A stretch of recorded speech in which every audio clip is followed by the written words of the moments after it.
Hello. So welcome to this TED Dialogues, the first of a series that's really we've done in response to the current political upheaval.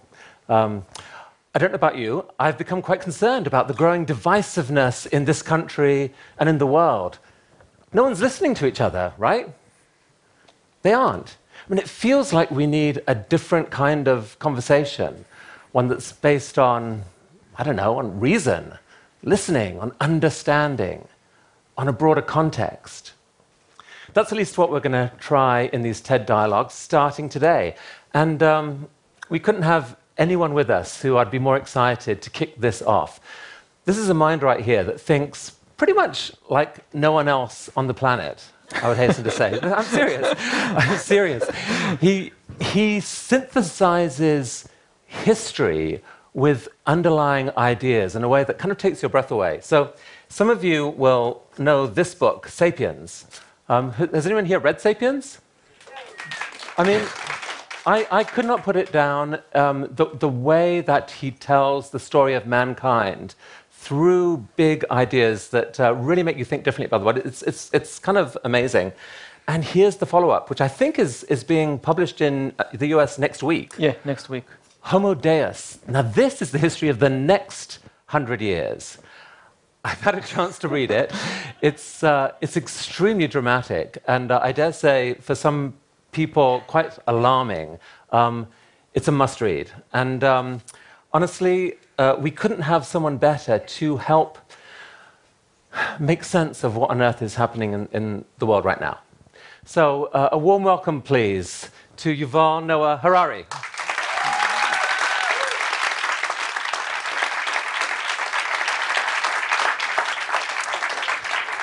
Great to be joined by our friends on Facebook and around the web. Hello, Facebook.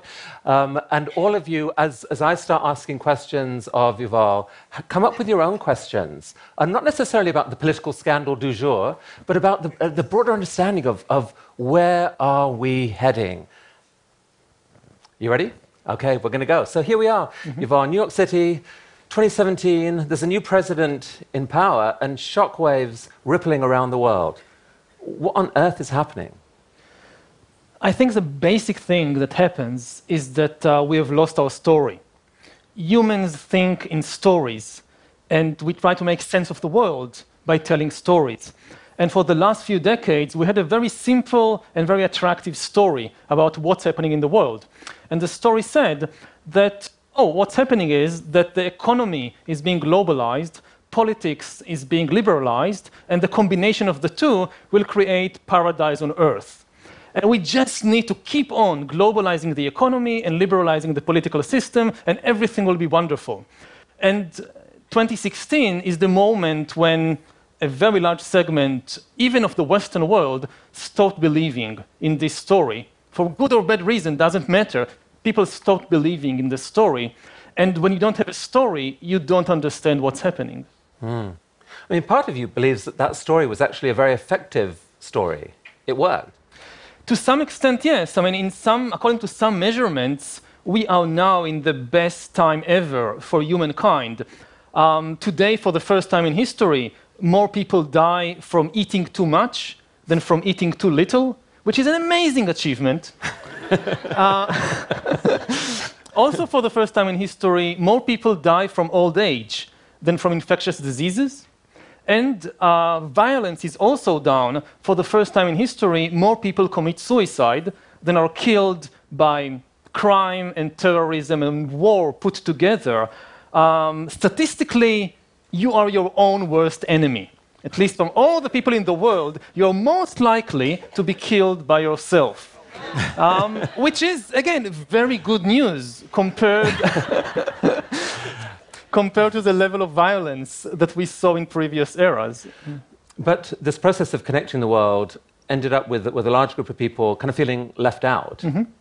And they've reacted. And so we have this bombshell that's sort of rippling through the whole system. I mean, how do you make of what's happened? It feels like the old way that people thought of politics, the left-right divide, has been blown up and replaced. How should we think of this? Yeah, the old 20th century political model of left versus right is now largely irrelevant. And the real divide today is between global and national, or global or local. And you see it, again, all over the world, that this is now the main struggle. We probably need completely new political models and completely new ways of thinking about politics. In essence, what you can say is that we now have global ecology, we have a global economy, but we have national politics. And this doesn't work together. This makes the political system ineffective because it has no control over the forces that shape our life. And you have basically two solutions to this imbalance. Either deglobalize the economy and turn it back into a national economy, or globalize the political system. So some, I guess many liberals out there view Trump and his government as kind of irredeemably bad, just awful in every way. Mm-hmm. Do you see any underlying narrative or political philosophy in there that is at least worth understanding? How would you articulate that philosophy? Is it just the philosophy of nationalism? I think the underlying feeling or idea is that the political system, something is broken there. It doesn't empower the ordinary person anymore. It doesn't care so much about the ordinary person anymore. And I think this diagnosis of the political disease is correct. With regard to the answers, I'm far less certain. I think what we are seeing is the immediate human reaction. If something doesn't work, let's go back. And you see it all over the world that people, almost nobody in the political system today has any future-oriented vision of where humankind is going. Almost everywhere you see retrograde vision. Let's make America great again. Like it was great, I don't know, in the 50s, in the 80s, sometime, let's go back there. And you go to Russia, so 100 years after Lenin, Putin's vision for the future is basically, let's go back to the Tsarist empire. And in Israel, where I come from, the hottest political vision of the present is let's build the temple again. So let's go back 2,000 years backwards. So people are thinking, sometime in the past, we've lost it, and sometimes in the past, like you lost your way in the city, and you say, okay, let's go back to the point where I felt secure and start again. And I don't think this can work, but a lot of people, this is their gut instinct. But why couldn't it work? I mean, America First is a very appealing slogan in many ways. Patriotism is in many ways a very noble thing. It's played a role in promoting cooperation among large numbers of people. Why couldn't you have a world organized in countries, all of which put themselves first? For many centuries, even thousands of years, patriotism worked quite well. Of course, it led to wars and so forth, but we shouldn't focus too much on the bad. There are also many, many positive things about patriotism and the ability to have a large number of people care about each other, sympathize with one another, and come together for collective action. If you go back to the First Nations, so thousands of years ago, the people who lived along the Yellow River in China, it was many, many different tribes, and they all depended on the river for survival and for prosperity, but all of them also suffered from periodical floods and periodical droughts. And no tribe could really do anything about it because each of them controlled just a tiny section of the river.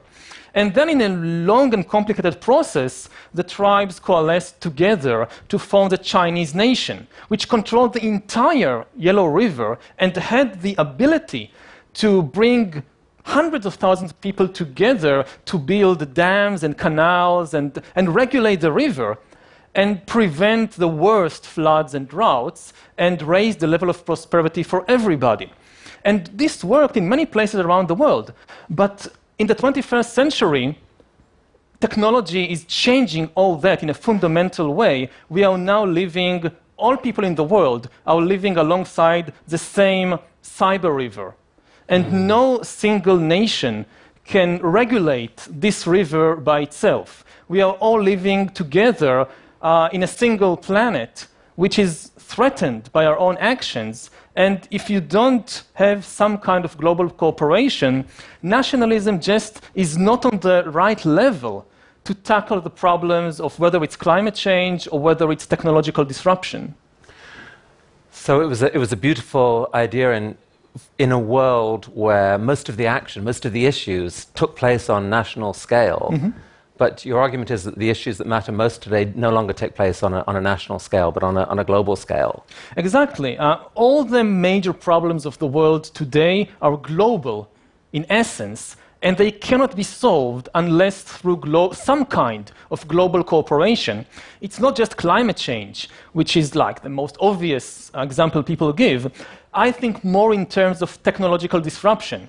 If you think about, for example, artificial intelligence, over the next 20, 30 years, pushing hundreds of millions of people out of the job market, this is a problem on a global level. It will disrupt the economy of all the countries. And similarly, if you think about, say, bioengineering and people being afraid of conducting, genetic engineering research on humans, it won't help if just a single country let's say the US, outlaws all genetic experiments on humans. But China or North Korea continues to do it. So the US cannot solve it by itself, and very quickly the pressure on the US to do the same will be immense, because we are talking about high-risk, high-gain technologies. If somebody else is doing it, I can't allow myself to remain behind. The only way to have regulations, effective regulations on things like genetic engineering, is to have global regulations. If you just have national regulations, nobody would like to stay behind. So this is really interesting. So it seems to me this may be one key to provoking at least a constructive conversation between the different sides here, because I think everyone can agree that the start point of a lot of the anger that's propelled us to where we are is because of the legitimate concerns about job loss. Work has gone, a traditional way of life has gone, and it's no wonder that people are furious about that. And in general, they have blamed the sort of globalism, global elites for doing this to them without asking their permission, and that seems like a legitimate complaint. But what I hear you saying is that, so a key question is, what is the real cause of job loss, both now and going forward? To the extent that it's about globalism, then the right response, yes, is to shut down borders and keep people out and change trade agreements and so forth. But you're saying, I think, that actually the bigger cause of job loss is not going to be that at all. It's going to originate in technological questions. And we have no chance of solving that unless we operate as a connected world. Yeah, I think that, I don't know about the present, but looking to the future, it's not the Mexicans or Chinese who will take the jobs from the people in Pennsylvania. It's the robots and algorithms. So unless you plan to build a big wall on the border of California, the wall on the border with Mexico is going to be very ineffective. And I was struck when I watched the debates before the elections. I was struck that certainly Trump did not even attempt to frighten people by saying the robots will take your jobs. Now, even if it's not true, it doesn't matter. It could have been an extremely effective way of frightening people and galvanizing people. The robots will take your jobs. And nobody used that line. And it made me afraid, because it meant that no matter what happens in universities and laboratories, and there is already an intense debate about it, but in the mainstream political system and among the general public, people are just unaware that there could be an immense technological disruption, not in 200 years, but in 10, 20, 30 years.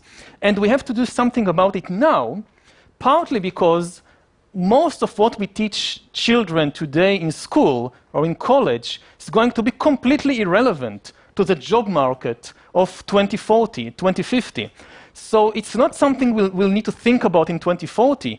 We need to think today what to teach the young people. Yeah, no, absolutely.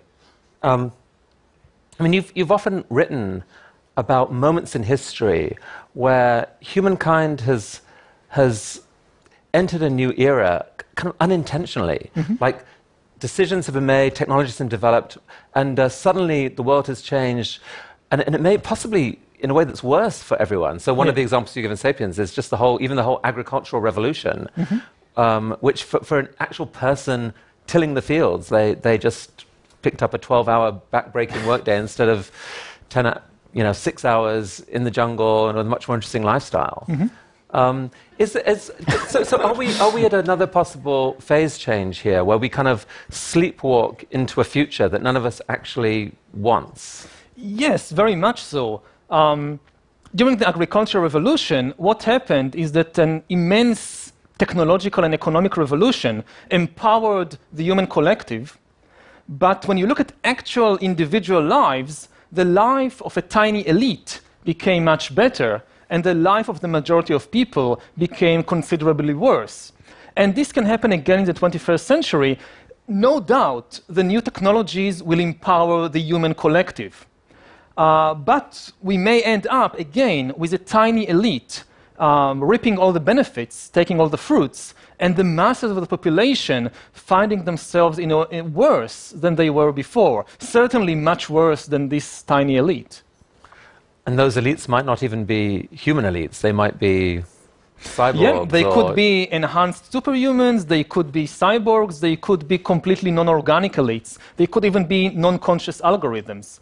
What we see now in the world is authority shifting away from humans to algorithms. More and more decisions about personal lives, about economic matters, about political matters is actually being taken by algorithms. If you ask the bank for a loan, chances are your fate is decided by an algorithm, not by a human being. And the general impression is that maybe Homo sapiens just lost it. The world is so complicated. There is so much data. Things are changing so fast that this thing that evolved on the African savannah tens of thousands of years ago to cope with a particular environment, a particular volume of information and data, it just can't handle the realities of the 21st century. And the only thing that may be able to handle it is big data algorithms. So no wonder that more and more authority is shifting from us to the algorithms. So we're in New York City for the first of a series of TED dialogues with Yuval Harari. There's a Facebook Live audience out there. We're excited to have you with us. We're going to start coming to some of your questions and questions of people in the room in just a few minutes. So have those coming. Yuval, if you're going to make the argument that we need to get past nationalism because of the coming technological danger, in a way, that presented by so much of what's happening. So we've got to have a global conversation about this. Trouble is, it's really hard to get people really believing that, I don't know, AI really is an imminent threat and so forth. That the things that people, some people at least, care about much more immediately, perhaps, is climate change and perhaps other issues like refugees, nuclear weapons, and so forth. How would you argue that in where we are right now, that somehow those issues need to be dialed up? But I mean, so you've talked a lot about climate change, but I mean, Trump has said he doesn't believe in that. So we can't, in a way, your most powerful argument, you can't actually use to make this case. Yeah, I think with climate change, at first sight, it's quite surprising that there is a very close correlation between nationalism and climate change. I mean, almost always the people who deny climate change are nationalists. And at first sight, you think, why? What's the connection? Why don't you have socialists denying climate change? But then when you think about it, it's obvious.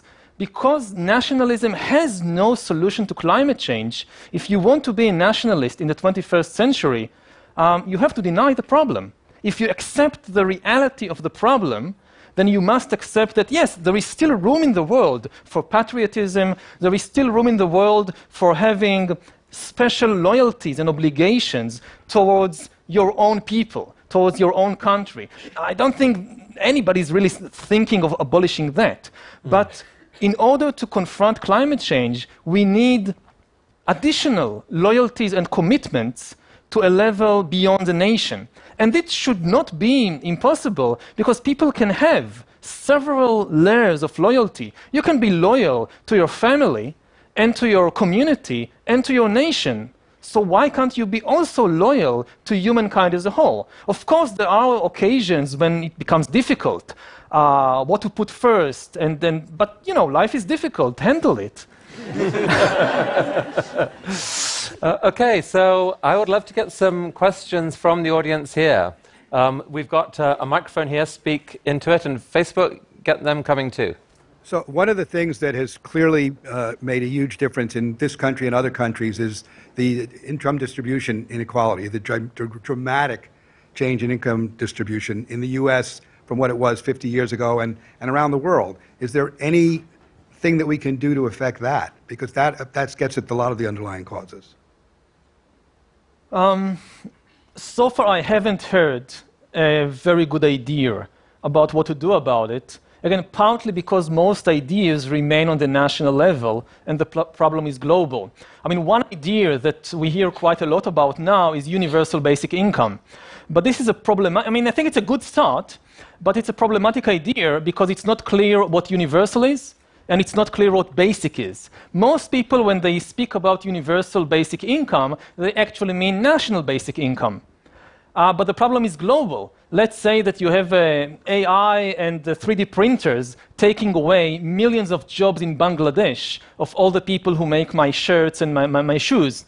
So what's going to happen? The US government will levy taxes on Google and Apple in California and use that to pay basic income to unemployed Bangladeshis. If you believe that, you can just as well believe that Santa Claus will come and solve the problem. So unless we have really universal and not national basic income, the deep problems are not going to go away. And also, it's not clear what basic is. Because what are basic human needs? 1,000 years ago, just food and shelter is enough. But today, people will say education is a basic human need. It should be part of the package. But how much? 6 years, 12 years, PhD. Similarly with healthcare.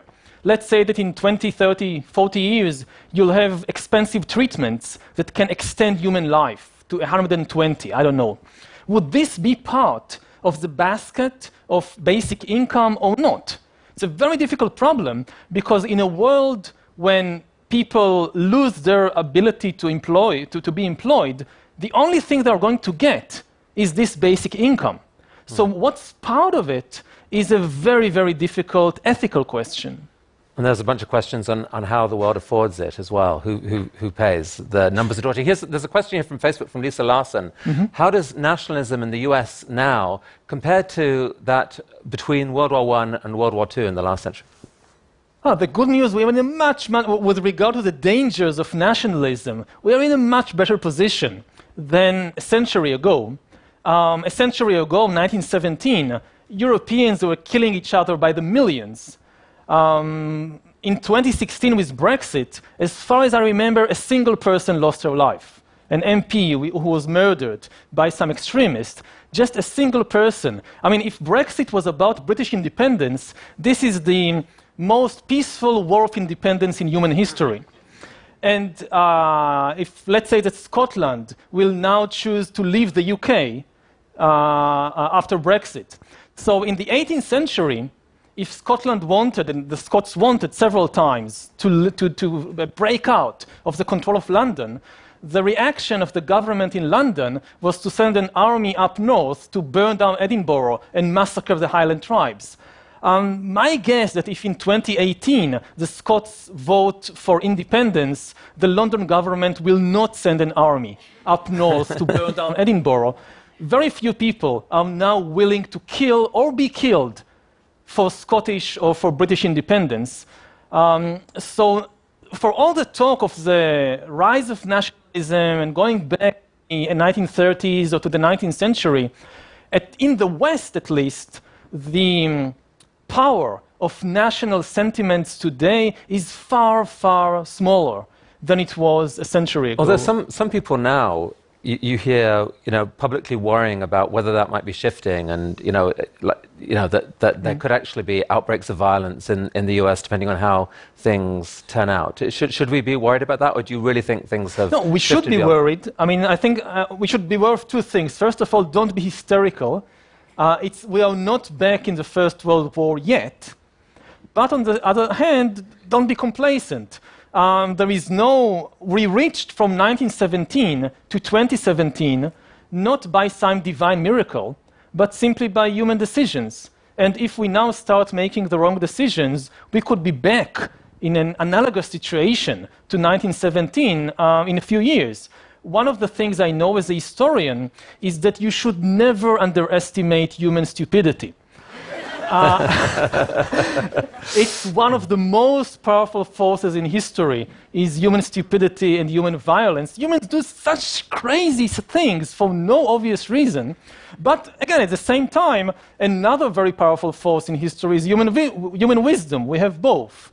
So, we have with us here moral psychologist Jonathan Haidt, who I think has a question. Well, thanks, Yuval. So you seem to be a fan of global governance, but when you look at the map of the world from Transparency International, which rates the level of corruption of political institutions, it's a vast sea of red with little bits of yellow here and there for those with good institutions.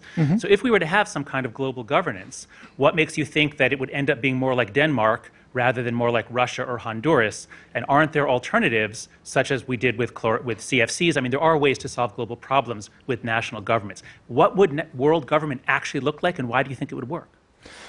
Well, I don't know how it would look like. Nobody still has a model for that. The main reason we need it is because many of these issues are lose-lose situations. I mean, when you have a win-win situation like trade, both sides can benefit from a trade agreement, then this is something you can work out without some kind of global government. National governments each has an interest in doing it. But when you have a lose-lose situation, like with climate change, it's much more difficult without some overarching authority, real authority. Now, how to get there and how would it look like, I don't know.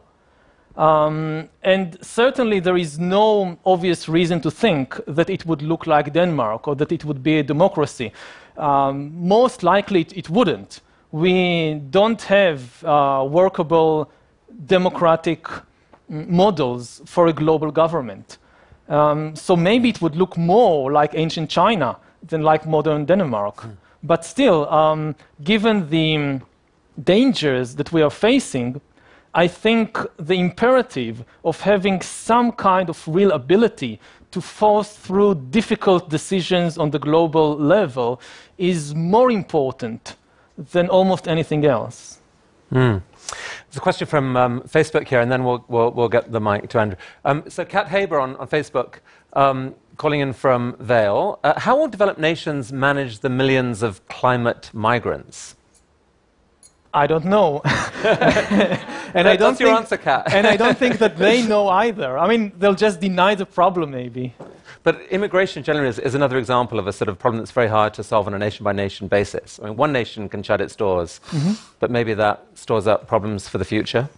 Yes, it's another very good case, especially because it's so much easier to migrate today than it was in the Middle Ages or in ancient times. Yuval, there's a belief among many technologists, certainly, that political concerns are kind of overblown, that actually political leaders don't have that much influence in the world, that the real determination of humanity at this point is by science, by invention, by companies, by many things other than political leaders, and it's actually very hard for leaders to do much. So we're actually worrying about nothing here. Well, first, it should be emphasized that it's true that political leaders' ability to do good is very limited, but their ability to do harm is unlimited. There is a basic imbalance here. You can still press the button and blow everybody up. You have that kind of ability. But if you want, for example, to reduce inequality, that's very, very difficult. But to start a war, you can still do so very easily. So there is a built-in imbalance in the political system today, which is very frustrating, that you cannot do a lot of good, but you can still do a lot of harm. And this makes the political system still a very big concern. So as you look at what's happening today and putting your historian's hat on, do you look back in history at moments when things were going just fine and an individual leader really took the world or their country backwards? There are quite a few examples, but I should emphasize it's never an individual leader. I mean, somebody put him there, and somebody allowed him to continue to be there. So it's never really just the fault of a single individual. There is a lot of people behind every such individual. Can we have the microphone here, please, to Andrew? You've talked a lot about the global versus the national, but increasingly it seems to me that the world situation is in the hands of identity groups. We look at people within the United States who have been recruited by ISIS. We look at these other groups which have formed, which go outside of national bounds but still represent significant authorities. How are they to be integrated into the system, and how is a diverse set of identities to be made coherent under either national or global leadership? Well, the problem of such diverse identities is a problem from nationalism as well. Nationalism believes in a single monolithic identity, and in an exclusive, or at least the more extreme versions of nationalism, believe in an exclusive loyalty to a single identity. And therefore, nationalism has had a lot of problems with people wanting to divide their identities between various groups. So it's not just a problem, say, for a global vision. And I think that, again, history shows that you shouldn't necessarily think in such exclusive terms. If you think that there is just a single identity for a person, I'm just X, that's it. I can't be several things, I can be just that. That's the start of the problem. You have religions, you have nations that sometimes demand exclusive loyalty, but it's not the only option. There are many religions and many nations that enable you to have diverse identities at the same time. But is one explanation of what's happened in the last year that that a group of people have got fed up with, if you like, the liberal elites, for want of a better term, obsessing over many different identities, and them feeling, but what about my identity? I am being completely ignored here. And by the way, I thought I was the majority, and that's actually sparked a lot of the anger. Yes, the identity is always problematic because identity is always based on fictional stories that sooner or later collide with reality. Almost all identities, I mean, beyond the level of the basic community of a few dozen people, are based on a fictional story. They are not the truth. They are not the reality. It's just a story that people invent and tell one another and start believing. And therefore, all identities are extremely unstable. They are not a biological reality. I mean, sometimes nationalists, for example, think that the nation is a biological entity. It's made of the combination of soil and blood creates the nation. But this is just a fictional story. Soil and blood kind of makes a gooey mess.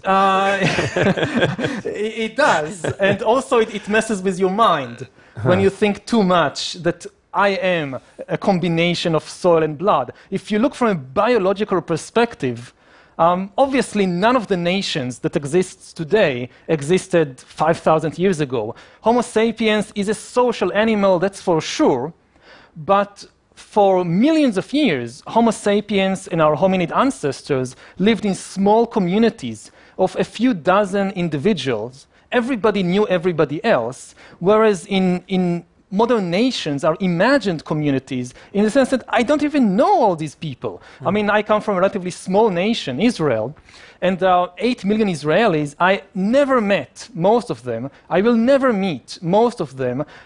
They basically exist here.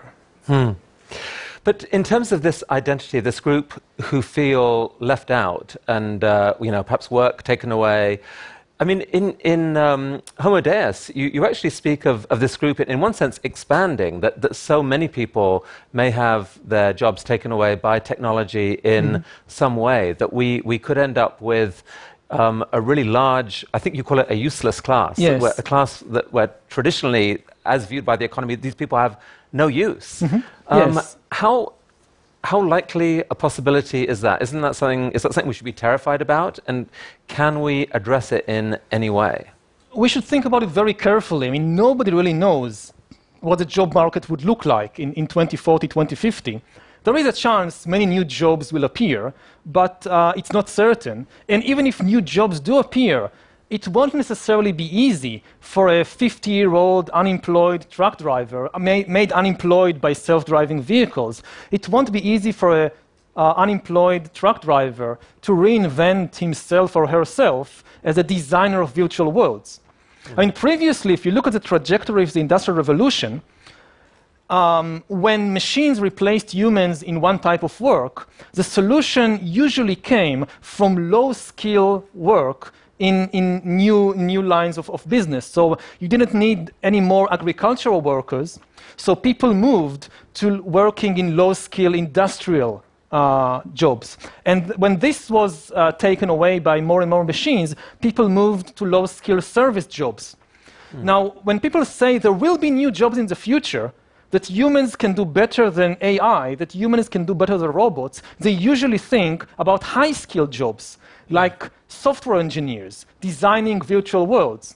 Now, I don't see how an unemployed cashier from Walmart reinvents herself or himself at 50 as a designer of virtual worlds, and certainly I don't see how the millions of unemployed Bangladeshi textile workers will be able to do that. I mean, if they are going to do it, we need to start teaching the Bangladeshis today how to be software designers, and we are not doing it. So what will they do in 20 years? So it feels like you're really highlighting a question that's really been bugging me almost the last few months, more and more.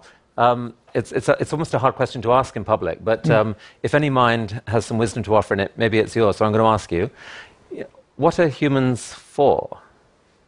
As far as we know, for nothing. I mean, there is no great cosmic drama, some great cosmic plan that we have a role to play in it. And we just need to discover what our role is and then play it to the best of our ability. This has been the story of all religions and ideologies and so forth, but as a scientist, the best I can say, this is not true. There is no universal drama with a role in it for Homo sapiens.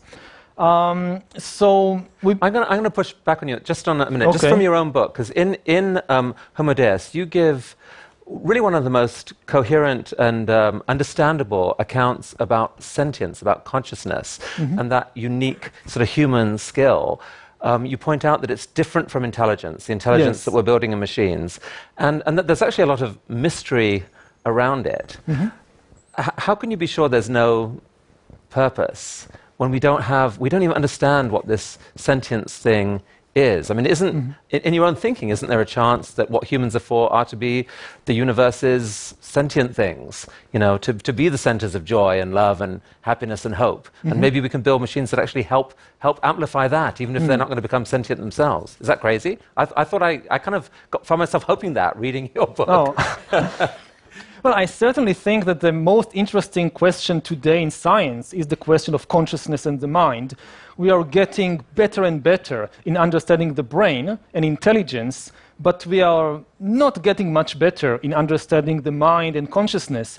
People often confuse intelligence and consciousness, especially in places like Silicon Valley, which is understandable because in humans, they go together. I mean, intelligence basically is the ability to solve problems. Consciousness is the ability to feel things, to feel joy and sadness and boredom and pain and so forth.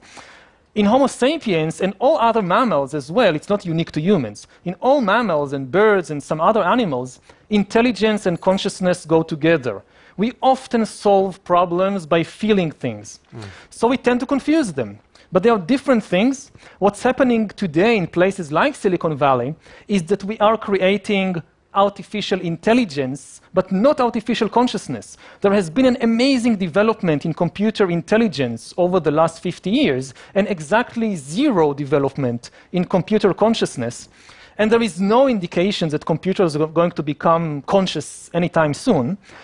So first of all, if there is some cosmic role for consciousness, it's not unique to Homo sapiens.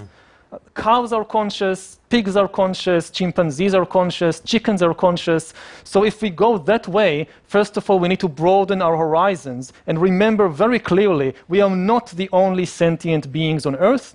And when it comes to sentience, I mean, when it comes to intelligence, there is good reason to think we are the most intelligent of the whole bunch. But when it comes to sentience, to say that humans are more sentient than whales, or more sentient than baboons, or more sentient than cats, I see no evidence for that. So first step is you go in that direction, expand. And then the second question of what is it for, I would reverse it, and I would say that I don't think sentience is for anything. I think we don't need to find our role in the universe. The really important thing is to liberate ourselves from suffering. What characterizes sentient beings, in contrast to robots, to stones, to whatever, is that sentient beings suffer, or can suffer. And what they should focus on is not finding their place in some mysterious cosmic drama. They should focus on understanding what suffering is, what causes it, and how to be liberated from it. I know this is a big issue for you, and that was very eloquent. We're going to have a blizzard of questions from the audience here and maybe from Facebook as well, and maybe some comments as well. All right, so let's go quick. There's one right here. Put your hands, keep hands held up at the back if you want the mic, and we'll get it back to you. So in your work, you talk a lot about the fictional stories that we accept as truth, and we live our lives by it. As an individual, knowing that, how does it impact the stories that you choose to live your life? And do you confuse them with the truth like all of us?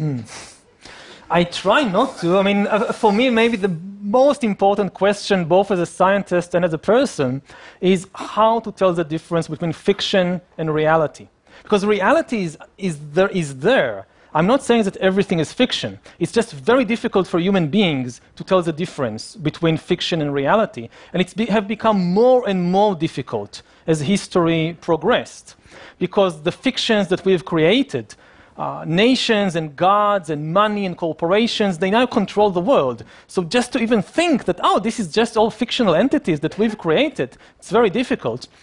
But reality is there. For me, there are several tests to tell the difference between fiction and reality.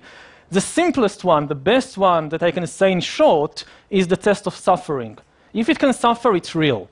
If it can't suffer, it's not real.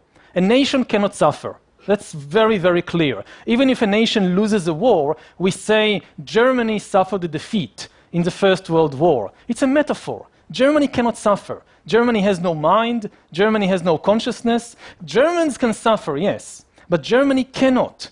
Similarly, when a bank goes bust, so the bank cannot suffer. When the dollar loses its value, the dollar doesn't suffer. People can suffer. Animals can suffer. This is real. So I would start, if you really want to see reality, I would go through the door of suffering. If you can really understand what suffering is, this will give you also the key to understand what reality is. There's a Facebook question here that connects to this, and it's from someone around the world in a language that I cannot read. Oh, it's Hebrew. But it's Hebrew, there you go. Can you read the name? Lauterbach Golen. Well, thank you for writing. And the question is the post-truth era really a brand new era, or just another climax or moment in a never-ending trend?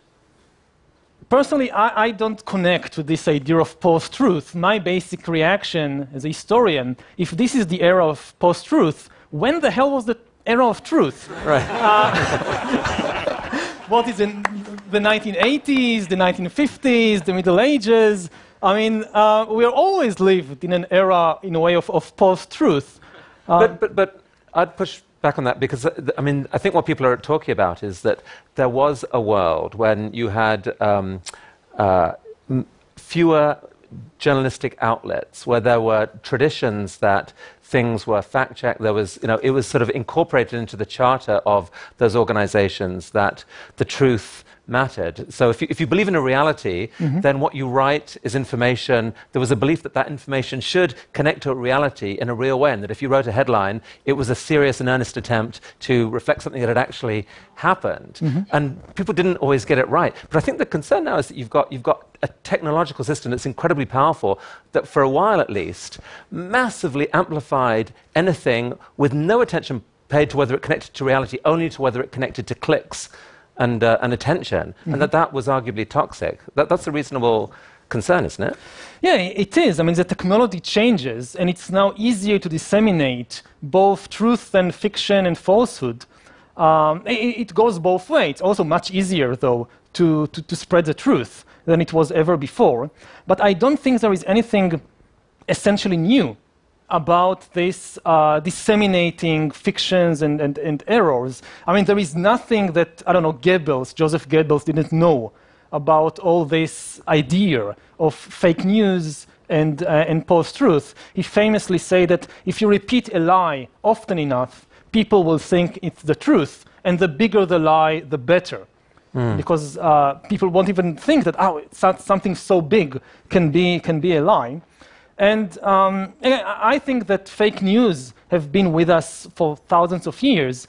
Just think of the Bible. But there is a concern that fake news is associated with tyrannical regimes, and that when you see an uprise in fake news, that is a canary in the coal mine, that there may be dark times coming. Yeah, I mean, the intentional use of fake news is a disturbing sign, but I'm not saying that it's not bad. I'm just saying that it's not new. Yeah. So there's a lot of interest in Facebook on this question about global governance versus nationalism. Question here from Phil Dennis: How do we get people, governments to relinquish power? Is that it's actually, the text is there is so big I can't even read the full question. But is that a necessity? Is it going to take war to get there? Sorry, Phil, I mangled your question, but I blame the text right here. One option that some people talk about is that only a catastrophe can shake humankind and open the path to a real system of global governance. And they say that we can't do it before the catastrophe, but we need to start laying the foundations so that when the disasters strike, we can react quickly. But people will just not have the motivation to do such a thing before the disaster strikes. Another thing that I would emphasize is that anybody who is really interested in global governance should always make it very, very clear that it doesn't replace or abolish local identities and communities, that it should come both at the same, it should be part of a single package. So this is really, I want to hear more on this, because the very words global governance are almost the epitome of evil in the mindset of a lot of people on the alt-right right now. It just seems scary, remote, distant, and it has let them down. And so globalists, global governance, no, go away. And many view the election as the ultimate sort of poke in the eye to anyone who believes in that. So how do we change the narrative so that it doesn't seem so scary and remote? Build more on this idea of it being compatible with local identity, local communities. Well, I think we should start really with the biological realities of Homo sapiens. And biology tells us two things about Homo sapiens which are very relevant to this issue. First of all, that we are completely dependent on the ecological system around us, and that today we are talking about a global system. You cannot escape that. And at the same time, biology tells us about Homo sapiens that we are social animals, but that we are social on a very, very local level. It's just a simple fact of humanity that we cannot have intimate familiarity with more than about 150 individuals. The size of the natural group, the natural community of Homo sapiens is not more than 150 individuals. And everything beyond that is really based on all kinds of imaginary stories and large-scale institutions. And I think that we can find a way, again, based on a biological understanding of our species, to weave the two together and to understand that today, in the 21st century, we need both the global level and the local community. And I would go even further than that and say that it starts with the body itself. The feelings that people today have of alienation and loneliness and not finding their place in the world, I would think that the chief problem is not global capitalism. The chief problem is that over the last 100 years, people have been becoming disembodied, have been distancing themselves from their body. As a hunter-gatherer or even as a peasant, to survive, you need to be constantly in touch with your body and with your senses every moment. If you go to the forest to look for mushrooms and you don't pay attention to what you hear, to what you smell, to what you taste, you're dead. So you must be very connected. In the last 100 years, people are losing their ability to be in touch with their body and their senses, to hear, to smell, to feel. More and more attention goes to screens, to what is happening elsewhere some other time. This, I think, is the deep reason for the feelings of alienation and loneliness and so forth. And therefore, part of the solution is not to bring back some mass nationalism, but also to reconnect with our own bodies. And if you're back in touch with your body, you'll feel much more at home in the world also. Well, depending on how things go, we may all be back in the forest soon. We'll see. We're going to have one more question in the room and one more on Facebook. Hello, I'm from Ghana, West Africa, and my question is, I'm wondering how do you present and justify the idea of global governance to countries that have been historically disenfranchised by the effects of globalization? And also, if we're talking about global governance, that it also sounds to me like it will definitely come from a very westernized idea of what the global is supposed to look like. So how do we present and justify that idea of global versus holistically, like wholly nationalist, to people in countries like Ghana and Nigeria and Togo and other countries like that? Thank you. I would start by saying that history is extremely unfair, and that we should realize that many of the countries that suffered most from the last 200 years of globalization and imperialism and industrialization are exactly the countries which are also most likely to suffer most from the next wave. And we should be very, very clear about that. If we don't have a global governance, and if we suffer from climate change, from technological disruptions, the worst suffering will not be in the US. The worst suffering will be in Ghana, will be in Sudan, will be in Syria, will be in Bangladesh, will be in those places. So I think those countries have an even greater incentive to do something about the next wave of disruption, whether it's ecological or whether it's technological. Again, if you think about technological disruption, so if AI and 3D printers and robots will take the jobs from billions of people, I worry far less about the Swedes than about the people in Ghana or in Bangladesh. And therefore, because history is so unfair and the results of a calamity will not be shared equally between everybody, as usual, the rich will be able to get away from the worst consequences of climate change in a way that the poor will not be able to. And here's a great question from Cameron Taylor on Facebook. At the end of Sapiens, you said we should be asking the question, what do we want to want? Well, what do you think we should want to want? I think we should want to know the truth, to understand reality. Mostly what we want is to change reality, to fit it to our own desires, to our own wishes. And I think we should first want to understand it. If you look at the long-term trajectory of history, what you see is that for thousands of years, we humans have been gaining control of the world outside us and trying to shape it to fit our own desires. And we've gained control of the other animals, of the rivers, of the forests, and reshaped them completely, causing an ecological destruction without making ourselves satisfied. So the next step is we turn our gaze inwards and we say, okay, gaining control of the world outside us did not really make us satisfied.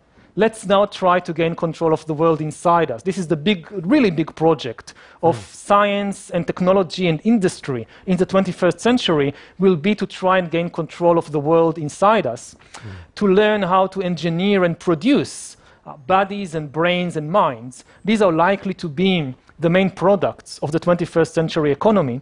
When people think about the future, very often they think in terms, oh, I want to gain control of my body and of my brain. And I think that's very dangerous. If we've learned anything from our previous history, is that yes, we gain the power to manipulate, but because we didn't really understand the complexity of the ecological system, we are now facing an ecological meltdown.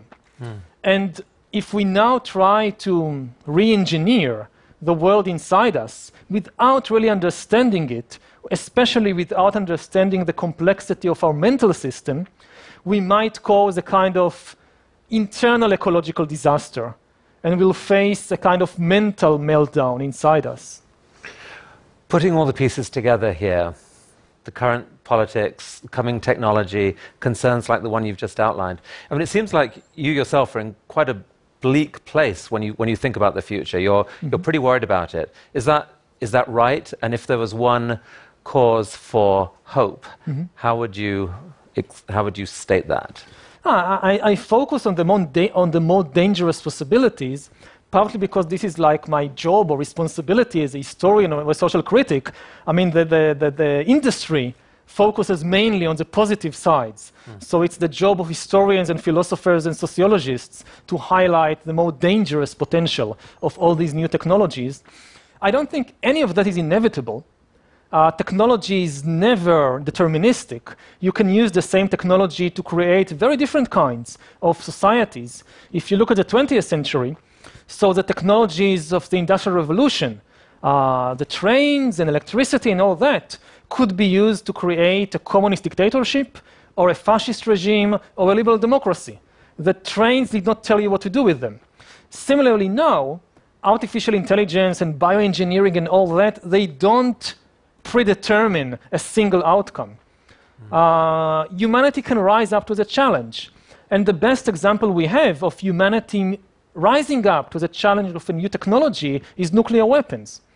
In the late 40s, 50s, many people were convinced that sooner or later the Cold War will end in a nuclear catastrophe, destroying human civilization. And this did not happen. In fact, nuclear weapons prompted humans all over the world to change the way that they manage international politics, to reduce violence. And many countries basically took out war from their political toolkit. They no longer try to pursue their interests with warfare. Not all countries have done so, but many countries have. And this is maybe the most important reason why international violence have declined dramatically since 1945. And today, as I said, more people commit suicide than are killed in war. So this, I think, gives us a good example that even the most frightening technology, humans can rise up to the challenge, and actually some good can come out of it. The problem is we have very little margins for error. If we don't get it right, we might not have a second option to try again. That's a very powerful note on which I think we should draw this to a conclusion. Before I wrap up, I just want to say one thing to people here and to the global TED community watching online, anyone watching online. Help us with these dialogues. Like, if you believe, like we do, that we need to find a different kind of conversation, now more than ever, help us do it. You know, reach out to other people, try and have conversations with people you disagree with, understand them, pull the pieces together, and help us figure out how to take these conversations forward so that we can make a real contribution to what's happening in the world right now. I think everyone feels more alive, more concerned, more engaged with the politics of the moment. The stakes do seem quite high. So help us respond to it in a wise way. Yuval Harari, thank you.